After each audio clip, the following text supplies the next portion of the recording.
Tonight, we stepped into one of the most unusual and sinister tales from Gilbert Keith Chesterton's The Sins of Prince Saradine. It is a story that mixes beauty with danger, elegance with corruption, and leaves you questioning where charm ends and evil begins. Personally, I find this story fascinating because it feels so different from many other Father Brown mysteries. It is less about a puzzle of evidence and more about the masks people wear, the sins they try to hide, and the twisted forms revenge can take.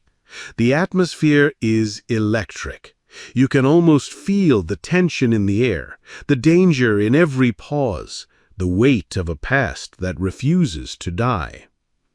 What makes The Sins of Prince Saradine truly special is the way Chesterton balances elegance with menace. He invites us into a glittering salon, then shows us the cracks in its beauty where human weakness festers. And as always, Father Brown stands at the center, quiet, unassuming, yet with eyes that see more than anyone else dares to admit. Step into the world of Prince Saradine, where charm conceals corruption, and where truth waits to emerge from beneath layers of sin and secrecy. Gilbert Keith Chesterton, The Innocence of Father Brown, The Sins of Prince Saradine.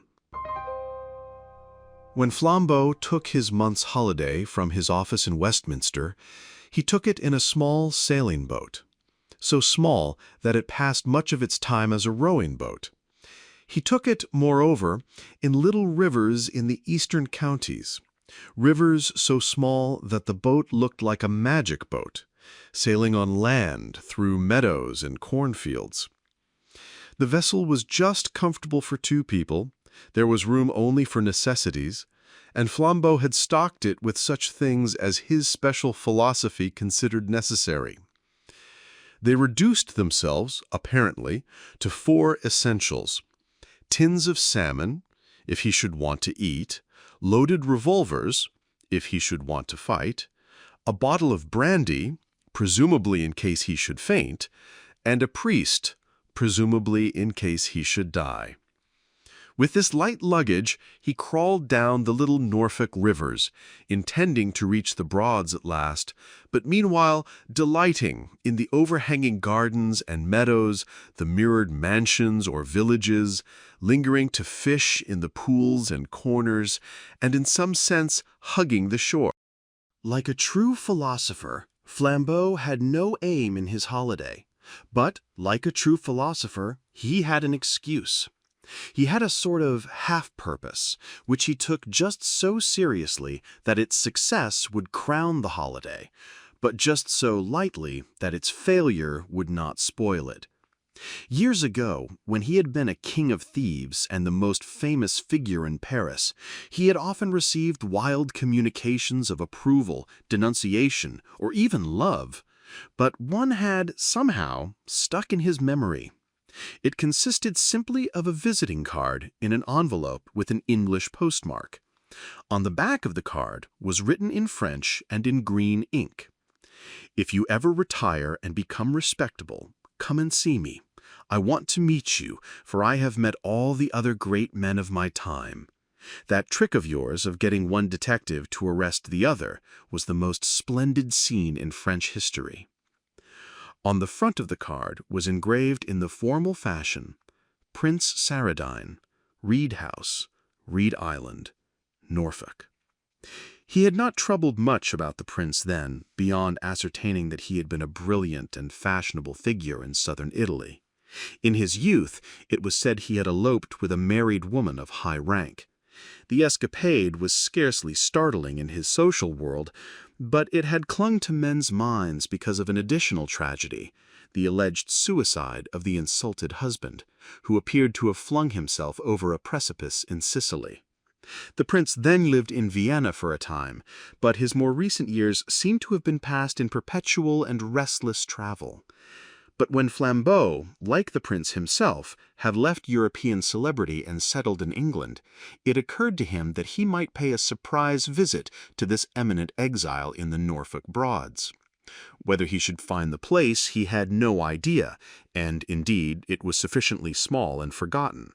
But as things fell out, he found it much sooner than he expected. They had moored their boat one night under a bank veiled in high grasses and short pollarded trees. Sleep, after heavy sculling, had come to them early, and by a corresponding accident they awoke before it was light. To speak more strictly, they awoke before it was daylight, for a large lemon moon was only just setting in the forest of high grass above their heads, and the sky was of a vivid violet blue, nocturnal but bright. Both men had simultaneously a reminiscence of childhood, of the elfin and adventurous time when tall weeds close over us like woods. Standing up thus against the large, low moon, the daisies really seemed to be giant daisies, the dandelions to be giant dandelions. Somehow it reminded them of the dado of a nursery wallpaper. The drop of the riverbed sufficed to sink them under the roots of all shrubs and flowers, and make them gaze upwards at the grass. "By Jove," said Flambeau, "it's like being in fairyland." Father Brown sat bolt upright in the boat and crossed himself. His movement was so abrupt that his friend asked him, with a mild stare, what was the matter. "The people who wrote the medieval ballads," answered the priest, "knew more about fairies than you do. It isn't only nice things that happen in fairyland." "Oh, bosh," said Flambeau. "Only nice things could happen under such an innocent moon. I am for pushing on now and seeing what does really come. We may die and rot before we ever see again such a moon or such a mood." "Oh, right," said Father Brown. "I never said it was always wrong to enter fairyland. I only said it was always dangerous." They pushed slowly up the brightening river. The glowing violet of the sky and the pale gold of the moon grew fainter and fainter, and faded into that vast colorless cosmos that precedes the colors of the dawn. When the first faint stripes of red and gold and gray split the horizon from end to end, they were broken by the black bulk of a town or village which sat on the river just ahead of them. It was already an easy twilight, in which all things were visible, when they came under the hanging roofs and bridges of this riverside hamlet. The houses, with their long, low, stooping roofs, seemed to come down to drink at the river, like huge gray and red cattle. The broadening and whitening dawn had already turned to working daylight before they saw any living creature on the wharves and bridges of that silent town. Eventually, they saw a very placid and prosperous man in his shirt-sleeves, with a face as round as the recently sunken moon, and rays of red whisker around the low arc of it, who was leaning on a post above the sluggish tide. By an impulse not to be analyzed, Flambeau rose to his full height in the swaying boat and shouted at the man to ask if he knew Reed Island or Reed House. The prosperous man's smile grew slightly more expansive, and he simply pointed up the river towards the next bend of it.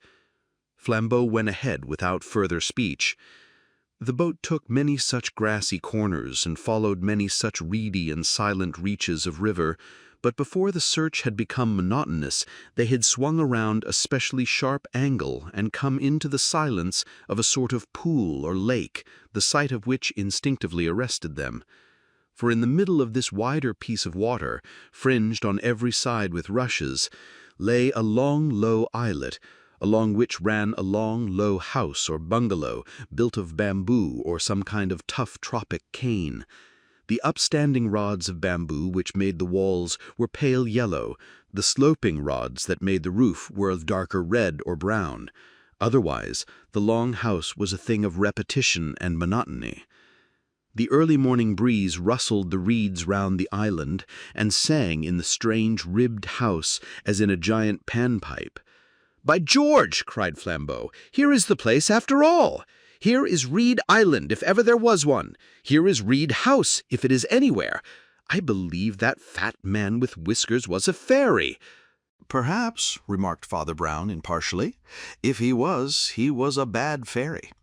But even as he spoke, the impetuous Flambeau had run his boat ashore in the rattling reeds, and they stood in the long, quaint islet beside the odd and silent house. The house stood with its back, as it were, to the river and the only landing stage. The main entrance was on the other side and looked down the long island garden. The visitors approached it, therefore, by a small path running round nearly 3 sides of the house, close under the low eaves. Through 3 different windows on 3 different sides, they looked in on the same long, well-lit room, paneled in light wood, with a large number of looking-glasses and laid out as for an elegant lunch. The front door, when they came round to it at last, was flanked by 2 turquoise-blue flower-pots.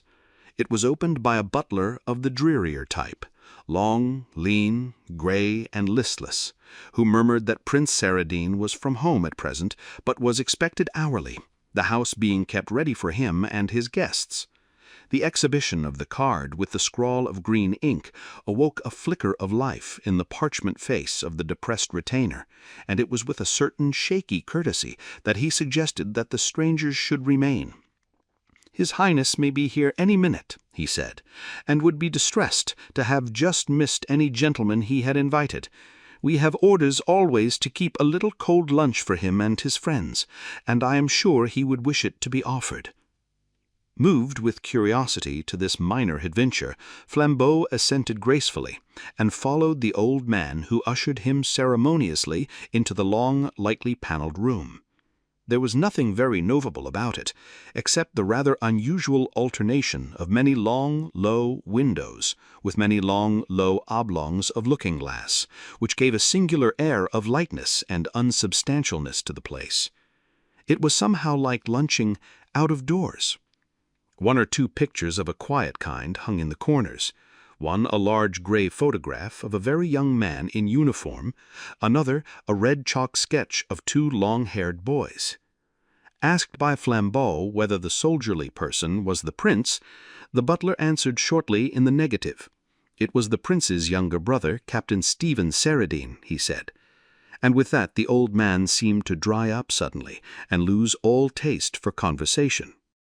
After lunch had tailed off with exquisite coffee and liqueurs, the guests were introduced to the garden, the library, and the housekeeper, a dark, handsome lady of no little majesty, and rather like a Plutonic Madonna. It appeared that she and the butler were the only survivors of the prince's original foreign menage, the other servants now in the house being new and collected in Norfolk by the housekeeper. This latter lady went by the name of Mrs. Anthony, but she spoke with a slight Italian accent, and Flambeau did not doubt that Anthony was a Norfolk version of some more Latin name. Mr. Paul, the butler, also had a faintly foreign air, but he was in tongue and training English, as are many of the most polished men-servants of the cosmopolitan nobility. Pretty and unique as it was, the place had about it a curious, luminous sadness. Hours passed in it like days. The long, well-windowed rooms were full of daylight, but it seemed a dead daylight. And through all other incidental noises, the sound of talk, the clink of glasses, or the passing feet of servants, they could hear on all sides of the house the melancholy noise of the river. "We have taken a wrong turning and come to a wrong place," said Father Brown, looking out of the window at the gray-green sedges and the silver flood. "Never mind, one can sometimes do good by being the right person in the wrong place." Father Brown, though commonly a silent, was an oddly sympathetic little man, and in those few but endless hours he unconsciously sank deeper into the secrets of Reed House than his professional friend. He had that knack of friendly silence which is so essential to gossip, and saying scarcely a word, he probably obtained from his new acquaintances all that in any case they would have told. The butler indeed was naturally uncommunicative. He betrayed a sullen and almost animal affection for his master, who, he said, had been very badly treated. The chief offender seemed to be His Highness's brother, whose name alone would lengthen the old man's lantern jaws and pucker his parrot nose into a sneer. Captain Stephen was a ne'er-do-weel, apparently, and had drained his benevolent brother of hundreds of thousands, forced him to fly from fashionable life and live quietly in this retreat. That was all Paul the butler would say, and Paul was obviously a partisan. The Italian housekeeper was somewhat more communicative, being, as Brown fancied, somewhat less content. Her tone about her master was faintly acid, though not without a certain awe. Flambeau and his friend were standing in the room of the looking-glasses examining the red sketch of the two boys when the housekeeper swept in swiftly on some domestic errand. It was a peculiarity of this glittering, glass-paneled place that anyone entering was reflected in 4 or 5 mirrors at once, and Father Brown, without turning round, stopped in the middle of a sentence of family criticism. But Flambeau, who had his face close up to the picture, was already saying in a loud voice, "The brothers Saradine, I suppose. They both look innocent enough. It would be hard to say which is the good brother and which the bad."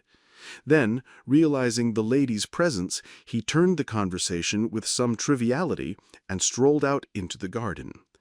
But Father Brown still gazed steadily at the red crayon sketch, and Mrs. Anthony still gazed steadily at Father Brown.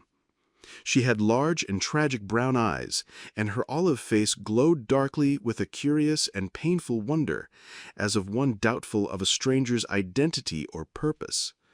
Whether the little priest's coat and creed touched some southern memories of confession, or whether she fancied he meant more than he did, she said to him in a low voice as to a fellow plotter, "He is right enough in one way, your friend.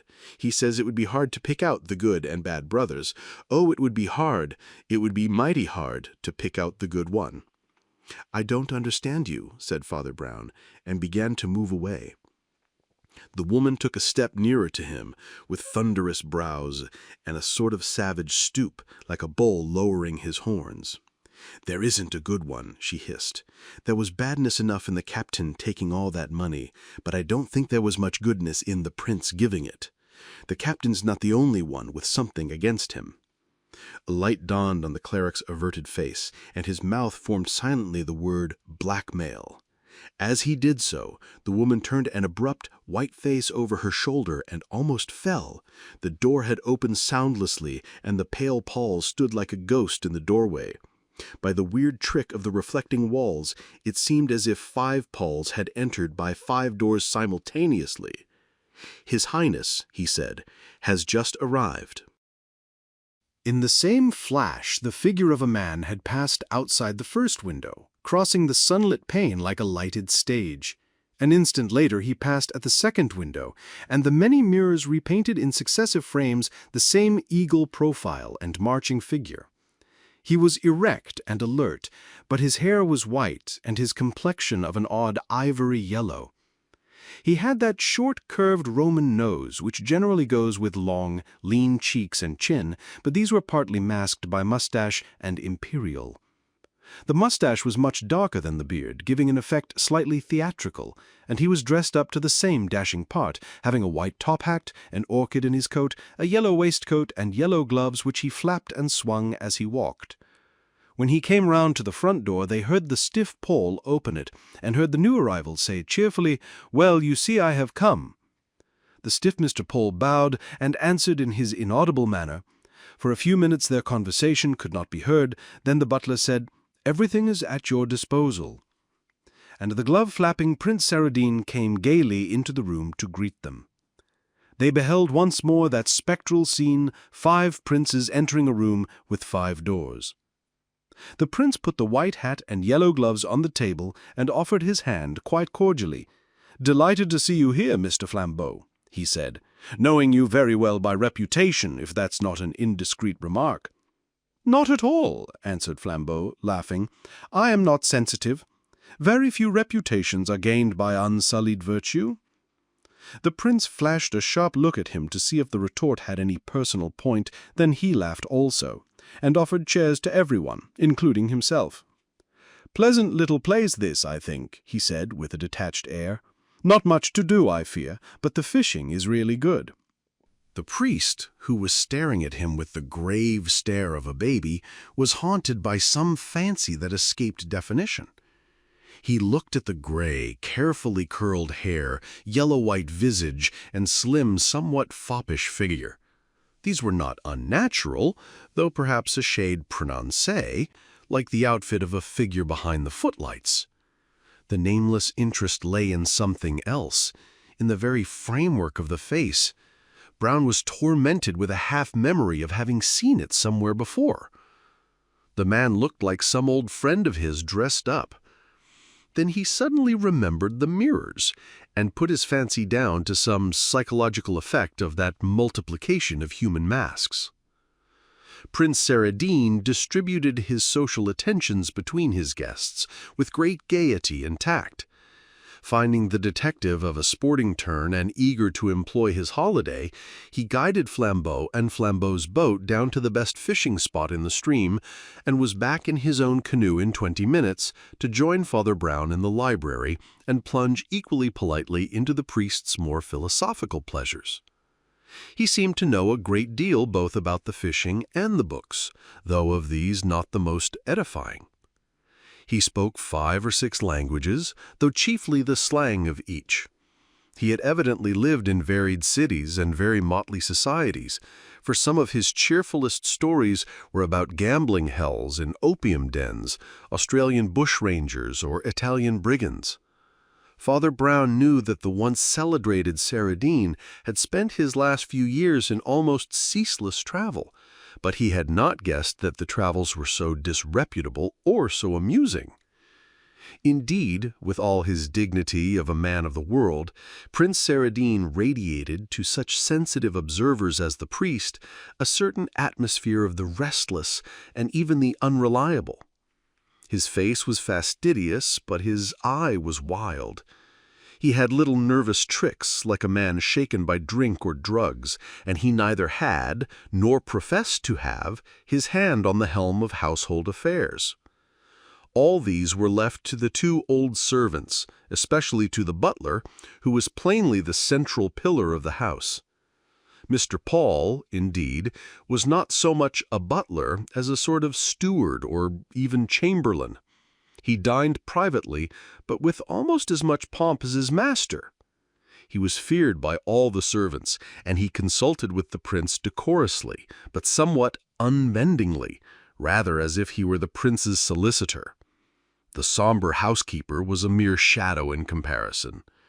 Indeed, she seemed to efface herself and wait only on the butler, and Brown heard no more of those volcanic whispers which had half told him of the younger brother who blackmailed the elder.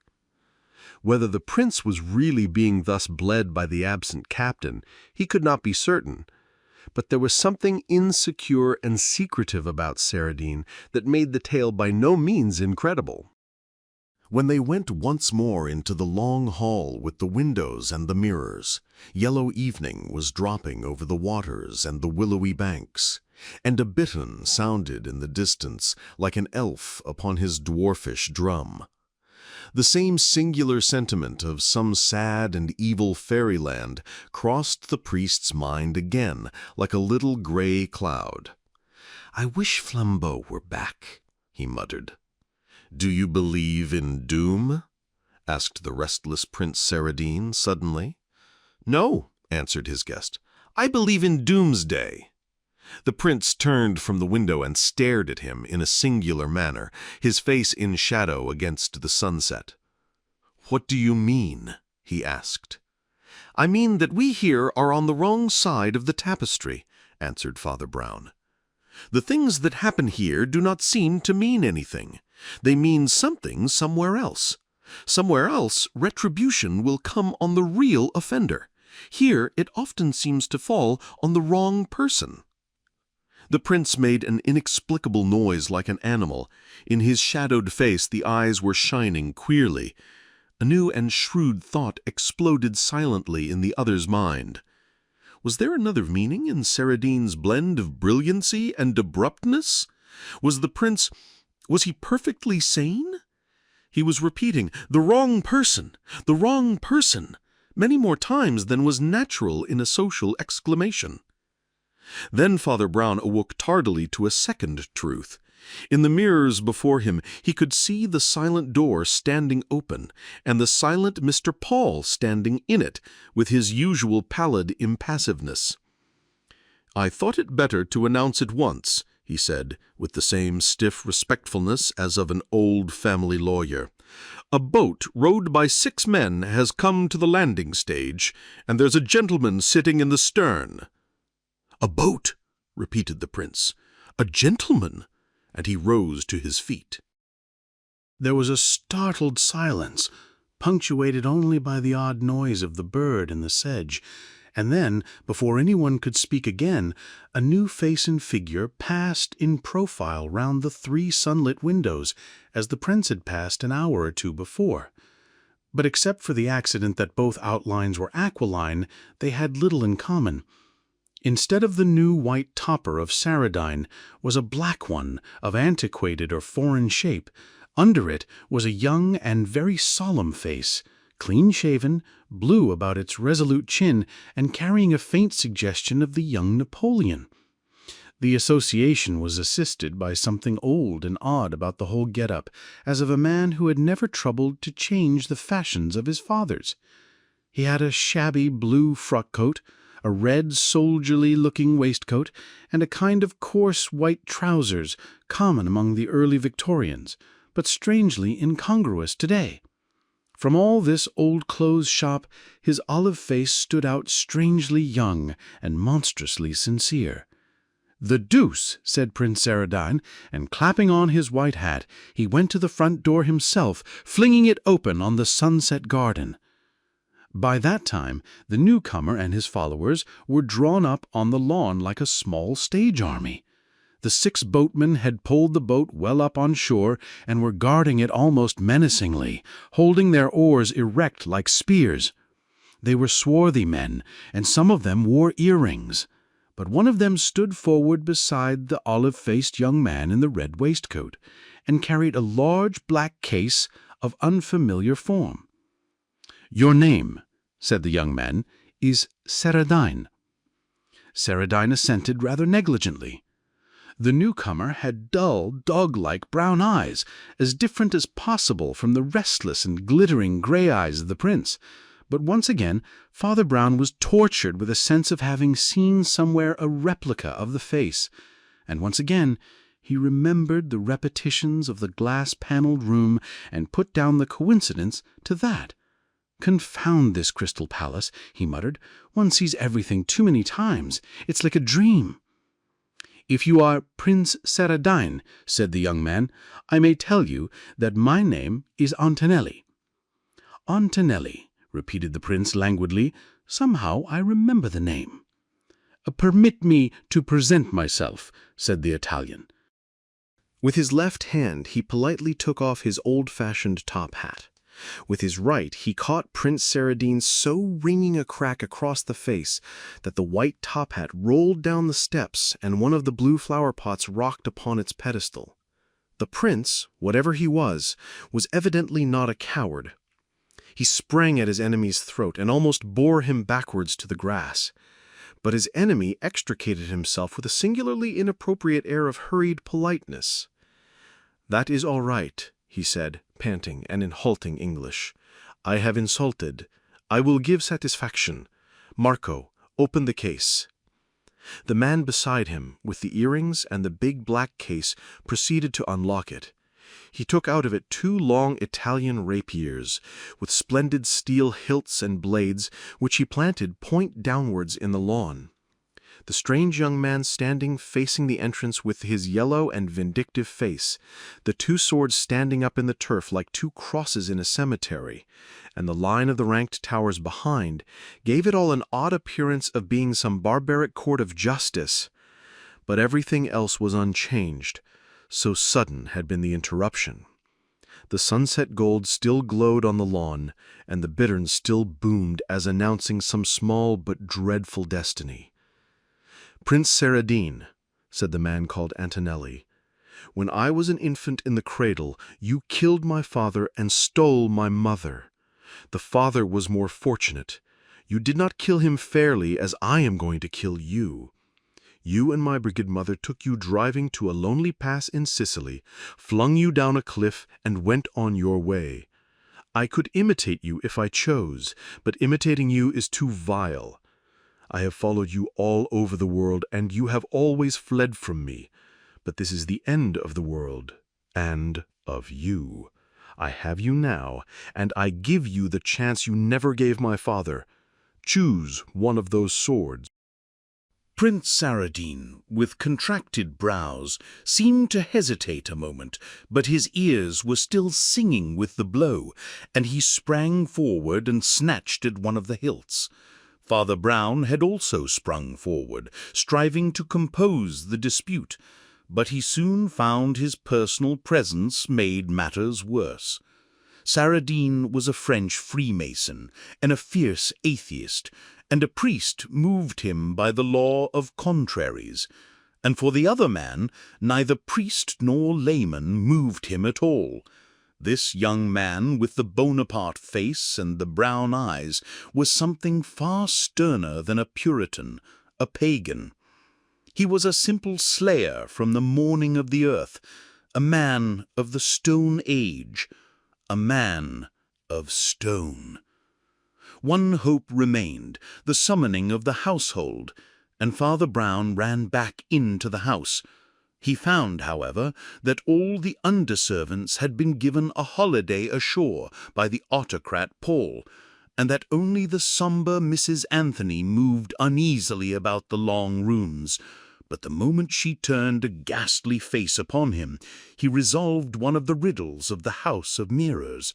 The heavy brown eyes of Antonelli were the heavy brown eyes of Mrs. Anthony, and in a flash he saw half the story. "Your son is outside," he said, without wasting words. "Either he or the prince will be killed. Where is Mr. Paul?" "He is at the landing stage," said the woman faintly. He is signaling for help." "Mrs. Anthony," said Father Brown seriously, "there is no time for nonsense. My friend has his boat down the river fishing. Your son's boat is guarded by your son's men. There is only this one canoe. What is Mr. Paul doing with it?" "Santa Maria, I do not know," she said, and swooned all her length on the matted floor.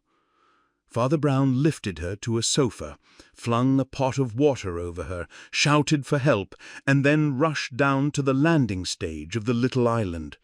But the canoe was already in midstream, and old Paul was pulling and pushing it up the river with an energy incredible at his years. "I will save my master," he cried, his eyes blazing maniacally. "I will save him yet."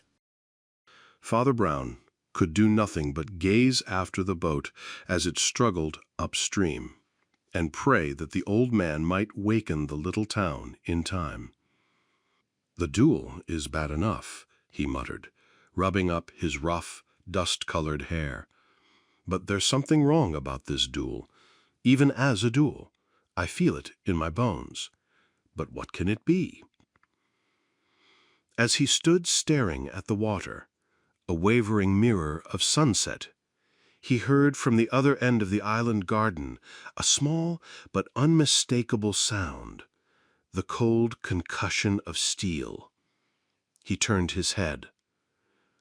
Away on the farthest cape or headland of the long islet, on a strip of turf beyond the last rank of roses, the duelists had already crossed swords. Evening above them was a dome of virgin gold, and, distant as they were, every detail was picked out. They had cast off their coats, but the yellow waistcoat and white hair of Saradine, the red waistcoat and white trousers of Antonelli, glittered in the level light like the colors of the dancing clockwork dolls. The two swords sparkled from point to pommel like two diamond pins. There was something frightful in the two figures, appearing so little and so gay. They looked like two butterflies trying to pin each other to a cork. Father Brown ran as hard as he could, his little legs going like a wheel. But when he came to the field of combat, he found he was born too late and too early. Too late to stop the strife under the shadow of the grim Sicilians leaning on their oars, and too early to anticipate any disastrous issue of it. For the two men were singularly well matched, the prince using his skill with a sort of cynical confidence, the Sicilian using his with a murderous care. Few finer fencing matches can ever have been seen in crowded amphitheaters than that which tinkled and sparkled on that forgotten island in the reedy river. The dizzy fight was balanced so long that hope began to revive in the protesting priest. By all common probability, Paul must soon come back with the police. It would be some comfort even if Flambeau came back from his fishing, for Flambeau, physically speaking, was worth 4 other men. But there was no sign of Flambeau, and, what was much queerer, no sign of Paul or the police. No other raft or stick was left to float on. In that lost island, in that vast, nameless pool, they were cut off as on a rock in the Pacific. Almost as he had the thought, the ringing of the rapiers quickened to a rattle. The prince's arms flew up, and the points shot out behind between his shoulder blades. He went over with a great whirling movement, almost like one throwing the half of a boy's cartwheel. The sword flew from his hand like a shooting star and dived into the distant river. And he himself sank with so earth-shaking a subsidence that he broke a big rose tree with his body and shook up into the sky a cloud of red earth like the smoke of some heathen sacrifice. The Sicilian had made blood offering to the ghost of his father. The priest was instantly on his knees by the corpse, but only to make too sure that it was a corpse. As he was still trying some last hopeless tests, he heard for the first time voices from farther up the river and saw a police boat shoot up to the landing stage, with constables and other important people, including the excited Paul. The little priest rose with a distinctly dubious grimace. "Now why on earth," he muttered, "why on earth couldn't he have come before?" Some 7 minutes later the island was occupied by an invasion of townsfolk and police, and the latter had put their hands on the victorious duellist, ritually reminding him that anything he said might be used against him. "I shall not say anything," said the monomaniac, with a wonderful and peaceful face. "I shall never say anything more. I am very happy, and I only want to be hanged." Then he shut his mouth as they led him away, and it is the strange but certain truth that he never opened it again in this world, except to say guilty at his trial.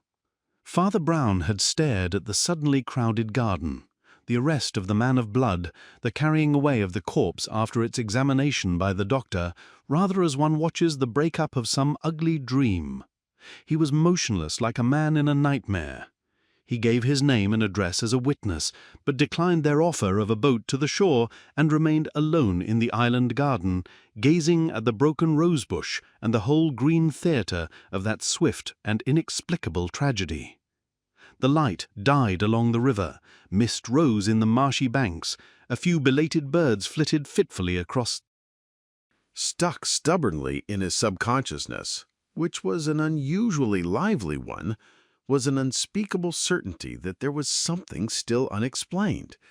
This sense that it clung to him all day could not be fully explained by his fancy about Looking-Glass Land.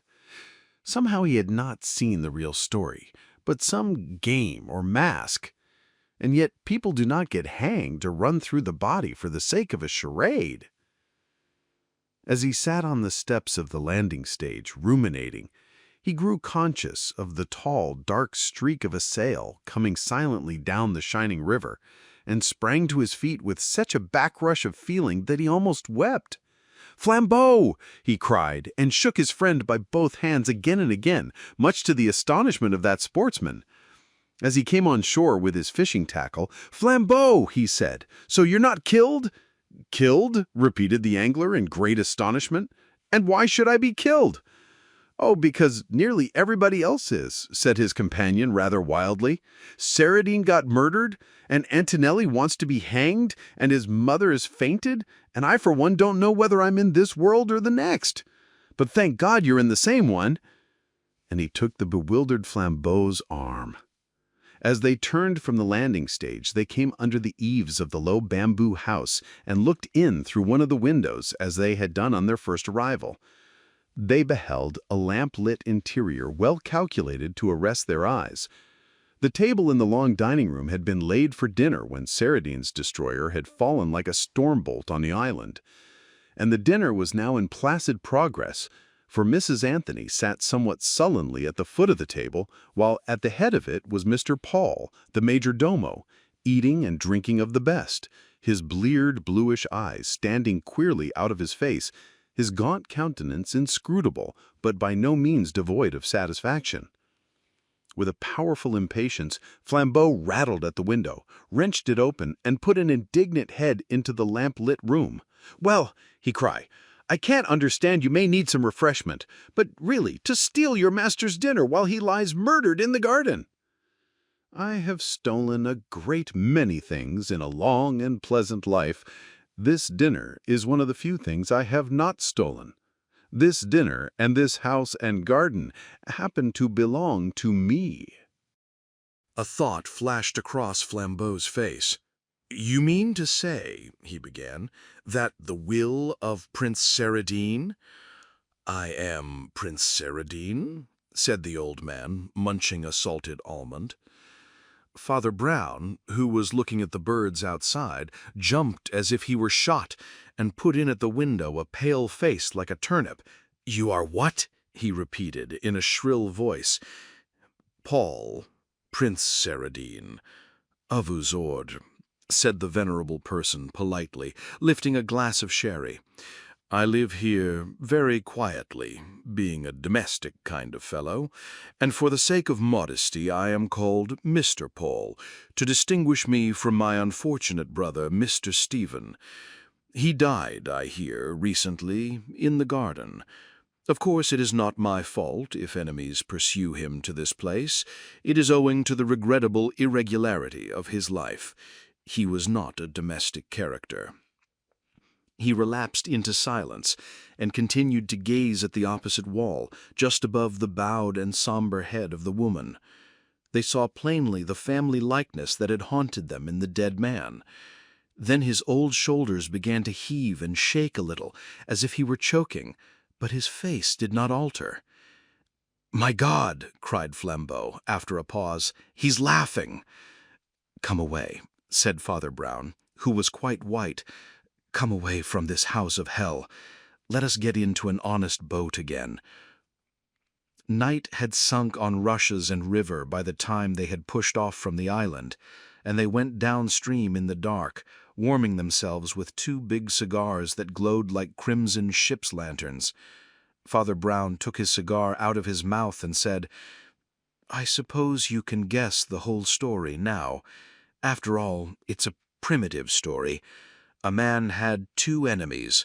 He was a wise man, and so he discovered that 2 enemies are better than 1. "I do not follow that," answered Flambeau. "Oh, it's really simple," rejoined his friend. "Simple, though anything but innocent. Both the Saradines were scamps, but the prince, the elder, was the sort of scamp that gets to the top, and the younger, the captain, was the sort that sinks to the bottom. This squalid officer fell from beggar to blackmailer, and one ugly day he got his hold upon his brother, the prince. Obviously it was for no light matter, for Prince Paul Saradine was frankly fast, and had no reputation to lose as to the mere sins of society. In plain fact, it was a hanging matter, and Stephen literally had a rope round his brother's neck. He had somehow discovered the truth about the Sicilian affair, and could prove that Paul murdered old Antonelli in the mountains. The captain raked in the hush money heavily for 10 years, until even the prince's splendid fortune began to look a little foolish. But Prince Saradine bore another burden besides his blood-sucking brother. He knew that the son of Antonelli, a mere child at the time of the murder, had been trained in savage Sicilian loyalty and lived only to avenge his father, not with the gibbet, for he lacked Stephen's legal proof, but with the old weapons of vendetta. The boy had practiced arms with a deadly perfection, and about the time that he was old enough to use them, Prince Saradine began, as the society papers said, to travel. The fact is that he began to flee for his life, passing from place to place like a hunted criminal, but with one relentless man upon his trail. That was Prince Paul's position, and by no means a pretty one. The more money he spent on eluding Antonelli, the less he had to silence Stephen. The more he gave to silence Stephen, the less chance there was of finally escaping Antonelli. Then it was that he showed himself a great man, a genius like Napoleon. Instead of resisting his two antagonists, he surrendered suddenly to both of them. He gave way like a Japanese wrestler, and his foes fell prostrate before him. He gave up the race round the world, and he gave up his address to young Antonelli. Then he gave up everything to his brother. He sent Stephen money enough for smart clothes and easy travel, with a letter saying roughly, "This is all I have left. You have cleaned me out. I still have a little house in Norfolk, with servants and a cellar, and if you want more from me, you must take that. Come and take possession if you like, and I will live there quietly as your friend or agent or anything." He knew that the Sicilian had never seen the Saradine brothers save, perhaps, in pictures. He knew they were somewhat alike, both having gray, pointed beards. Then he shaved his own face and waited. The trap worked. The unhappy captain, in his new clothes, entered the house in triumph as a prince, and walked upon the Sicilian's sword. There was one hitch, and it is to the honor of human nature. Evil spirits like Saradine often blunder by never expecting the virtues of mankind. He took it for granted that the Italian's blow, when it came, would be dark, violent, and nameless, like the blow it avenged. That the victim would be knifed at night or shot from behind a hedge, and so die without speech. It was a bad minute for Prince Paul when Antonelli's chivalry proposed a formal duel, with all its possible explanations. It was then that I found him putting off in his boat with wild eyes. He was fleeing, bareheaded in an open boat, before Antonelli should learn who he was. But, however agitated, he was not hopeless. He knew the adventurer, and he knew the fanatic. It was quite probable that Stephen, the adventurer, would hold his tongue through his mere histrionic pleasure in playing a part, his lust for clinging to his new cozy quarters, his rascal's trust in luck, and his fine fencing. It was certain that Antonelli, the fanatic, would hold his tongue and be hanged without telling tales of his family. Paul hung about on the river till he knew the fight was over. Then he roused the town, brought the police, saw his two vanquished enemies taken away forever, and sat down smiling to his dinner. "Laughing, God help us," said Flambeau with a strong shudder. "Do they get such ideas from Satan?" "He got that idea from you," answered the priest. "God forbid!" ejaculated Flambeau. "From me? What do you mean?" The priest pulled a visiting card from his pocket and held it up in the faint glow of his cigar. It was scrawled with green ink. "Don't you remember his original invitation to you," he asked, "and the compliment to your criminal exploit?" "That trick of yours," he says, "of getting one detective to arrest the other, he has just copied your trick. With an enemy on each side of him, he slipped swiftly out of the way and let them collide and kill each other." Flambeau tore Prince Saradine's card from the priest's hands and rent it savagely in small pieces. "There's the last of that old skull and crossbones," he said, as he scattered the pieces upon the dark and disappearing waves of the stream. "But I should think it would poison the fishes." The last gleam of white card and green ink was drowned and darkened. A faint and vibrant color as of morning changed the sky, and the moon behind the grasses grew paler. They drifted in silence. "Father," said Flambeau suddenly, "do you think it was all a dream?" The priest shook his head, whether in dissent or agnosticism, but remained mute. A smell of hawthorn and of orchards came to them through the darkness, telling them that a wind was awake. The next moment it swayed their little boat and swelled their sail and carried them onward down the winding river to happier places and the homes of harmless men.